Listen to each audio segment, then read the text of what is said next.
L'invité du jour, animé par Aurélie Véron. L'invité du jour sur Espoir FM, aujourd'hui c'est Bettina Cuvillier, bonjour. Oui, bonjour Aurélie. Aujourd'hui pour la Maison de l'Europe de Lot-et-Garonne, Europe Direct Moyenne-Garonne, on part en voyage mais sans quitter notre studio, direction Bruxelles pour découvrir un lieu assez étonnant, la Maison de l'Histoire Européenne. Et pour donc nous accompagner dans cette visite imaginaire, je vous l'ai dit chers auditeurs, nous recevons Bettina Cuvillier. Alors rebonjour Bettina. Oui, bonjour.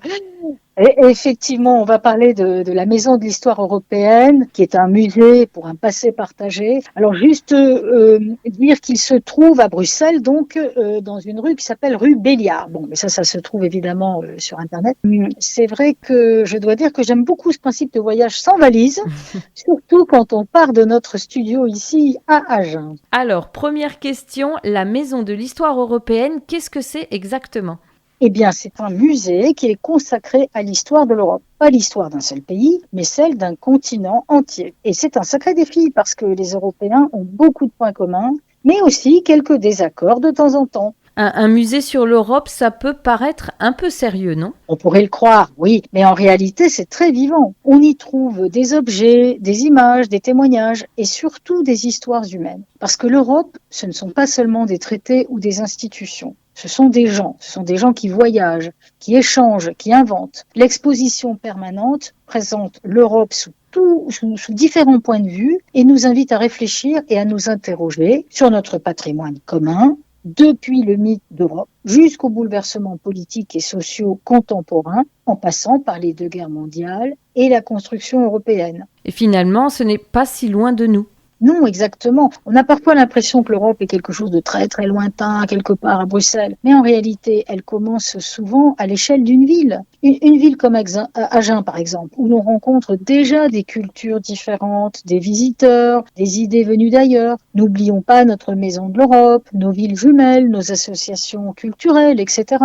Alors pourquoi avoir créé un musée consacré à l'histoire européenne ? Eh bien, pendant longtemps, chaque pays racontait surtout sa propre histoire. Mais ce musée propose de regarder les choses autrement. Il propose de voir comment les histoires nationales se croisent, parce qu'en réalité, les Européens se rencontrent, s'influencent, commercent, se disputent aussi. Et tout cela depuis très longtemps. Donc c'est un peu une grande histoire de famille. Oui, avec parfois des repas de famille un peu animés. Mais au fond, ce qui est intéressant, c'est justement ce mélange. Et pourquoi Bruxelles ?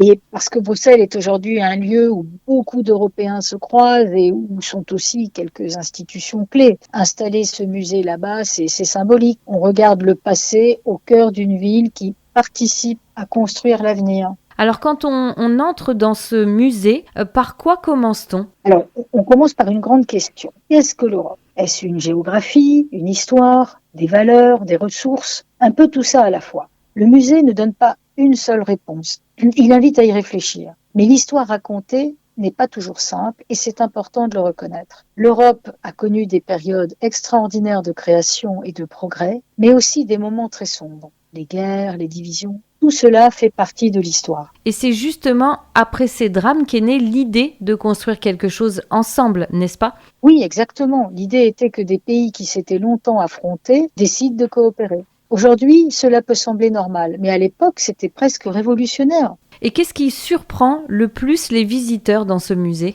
Eh bien, souvent, ils découvrent à quel point les idées circulaient déjà beaucoup entre les pays. Les scientifiques correspondaient entre eux, les artistes voyageaient, les livres passaient les frontières. L'Europe est un immense échange, un mouvement permanent, une interconnexion bien vivante. Les grands sujets de notre temps sont le reflet de l'Europe d'aujourd'hui. Explorer les grands enjeux que sont le changement climatique, le Brexit et l'héritage colonial font réfléchir à nos valeurs communes sentimentales. Après, d'un point de vue architectural, le bâtiment est assez majestueux et il est centré sur un escalier transparent assez original. C'est moderne, c'est un espace très art déco de près de 4000 m². Et puis finalement, nous sommes voisins depuis longtemps aussi. Oui, et cela même si on ne parle pas les mêmes langues et même si on ne prend pas tous les petites touches, le petit déjeuner de la même façon. Ah, ça c'est sujet sensible. Oui, très sensible. Entre ceux qui prennent un grand petit déjeuner, ceux qui mangent salé et ceux qui avalent juste un café en courant. L'Europe est pleine de diversité. Mais finalement, n'est-ce pas un peu le cas pour chacun d'entre nous dans notre propre pays? Moi, je me rappelle avoir été surprise qu'en France, on buvait son café dans un bol, alors que dans d'autres pays, le bol servait plutôt pour le yaourt et les céréales ou pour le porridge. Mais aujourd'hui, l'on boit aussi son café en France dans un mug ou une tasse, et certains Français mangent salé le matin. Rien n'est constant, hormis le changement, disait Confucius. Et si vous invitiez toute l'Europe à Agen? Bonne question. Déjà, je leur dirais de venir tranquillement, calmement, parce qu'ici, on sait prendre le temps de vivre. Et puis, je leur montrerai que chaque ville a sa propre personnalité, sa propre histoire, sa culture. C'est exactement ce qui fait la richesse de l'Europe. Alors on l'a dit, ce musée parle du passé, mais est-ce qu'il parle aussi de l'avenir? Oui, bien sûr, parce que l'Europe n'est pas une histoire terminée. Elle continue à se construire à travers les apprentissages d'une langue étrangère, les rencontres, les projets, les échanges entre jeunes, les jumelages entre villes, les initiatives locales. Comme tout prochainement, par exemple, le vendredi 13 mars, il va y avoir une soirée choucroute proposée par le comité de jumelage allemand Agen-Dinslaken, et aussi les différentes actions que nous proposons à la Maison de l'Europe tout au long de l'année. Donc finalement, l'Europe n'est pas seulement à Bruxelles. Non, elle est aussi à Agen, dans nos associations, dans les voyages, dans la curiosité que l'on a pour les autres cultures. Et est-ce qu'on peut dire, Bettina, que ce musée se trouvant à Bruxelles est réservé aux passionnés d'histoire? Alors, pas du tout. Non, pas du tout. On peut y entrer simplement par curiosité. On se promène, on découvre, on se pose des questions et souvent on ressort en regardant l'Europe autrement. L'on peut y passer 5 heures et beaucoup plus sans voir passer le temps. Personnellement, moi, j'y étais restée toute une journée. Et si vous deviez résumer ce lieu en une phrase? Alors, je dirais plutôt en quelques petites phrases que c'est une maison où les Européens viennent regarder leur histoire commune pour mieux imaginer la suite. Il ne s'agit pas seulement des grandes batailles apprises à l'école, ni des dates que l'on oublie aussitôt après les examens. Non. C'est un musée qui raconte comment, petit à petit, les peuples européens ont appris à se connaître, à se confronter et finalement à coopérer, car l'Europe n'est pas qu'une carte ni un drapeau bleu avec des étoiles. C'est une immense histoire humaine. Quand on entre dans ce musée, on entre un peu dans notre mémoire commune. Oui, c'est ça nous permet de découvrir qui nous sommes aussi. Exactement. Merci en tout cas pour ce voyage entre Agen et Bruxelles.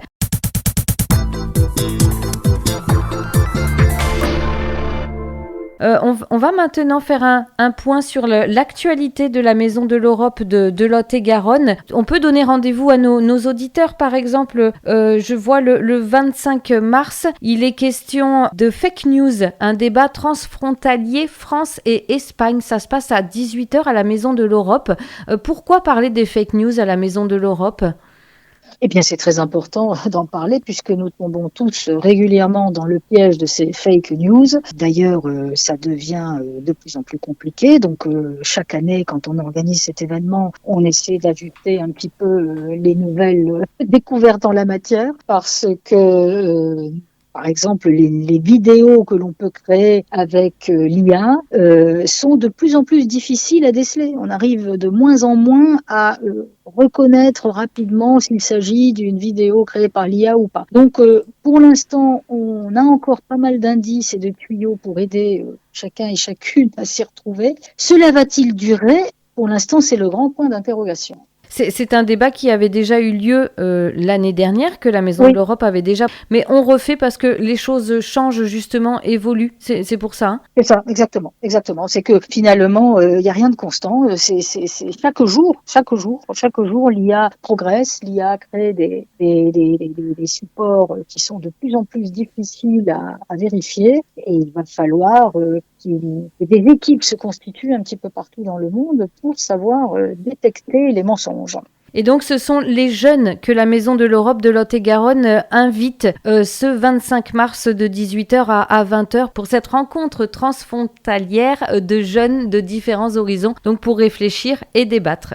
Oui, et puis après, l'intérêt, bien sûr, c'est de réfléchir avec, là, en l'occurrence, des Espagnols, donc des jeunes ou d'autres cultures. Donc, c'est ça qui est intéressant aussi. Tout à fait. Une autre date très importante, on a encore un petit peu le temps, mais il faut d'ores et déjà l'annoncer, ce sont les Eurogames. C'est bien ça, ça a lieu le 30 avril à 19h. Est-ce que vous pouvez nous expliquer ce que c'est ? Alors, malheureusement, pas complètement, parce que j'ai pas participé à la présentation de cet événement, mais je pense que très rapidement, nous donnerons des informations supplémentaires sur notre site. Et puis aussi, nos jeunes qui sont en charge de la communication enverront bien sûr des infos sur Insta, enfin sur les différents réseaux digitaux, et vous pourrez le découvrir assez vite sur les réseaux. En quelques mots, c'est une soirée jeu de société en langue étrangère et normalement ça devrait se passer au Blue Fox Coffee. C'est ça, exactement.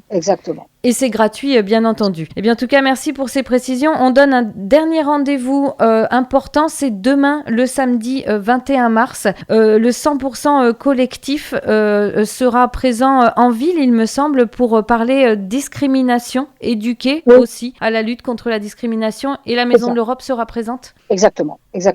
On est toujours présent lors de ces thématiques, en fait. Eh bien, en tout cas, merci beaucoup, Bettina Cuvillier. Donc, je le rappelle, vous êtes la vice-présidente de la Maison de l'Europe de Lot-et-Garonne, Europe Direct Moyenne-Garonne. Merci à vous. Merci à vous. Et maintenant, il ne reste plus qu'à aller visiter le musée pour de vrai. Ça, c'est vrai. Merci. À bientôt. Au revoir, Aurélie. C'était l'invité du jour, animé par Aurélie Véron.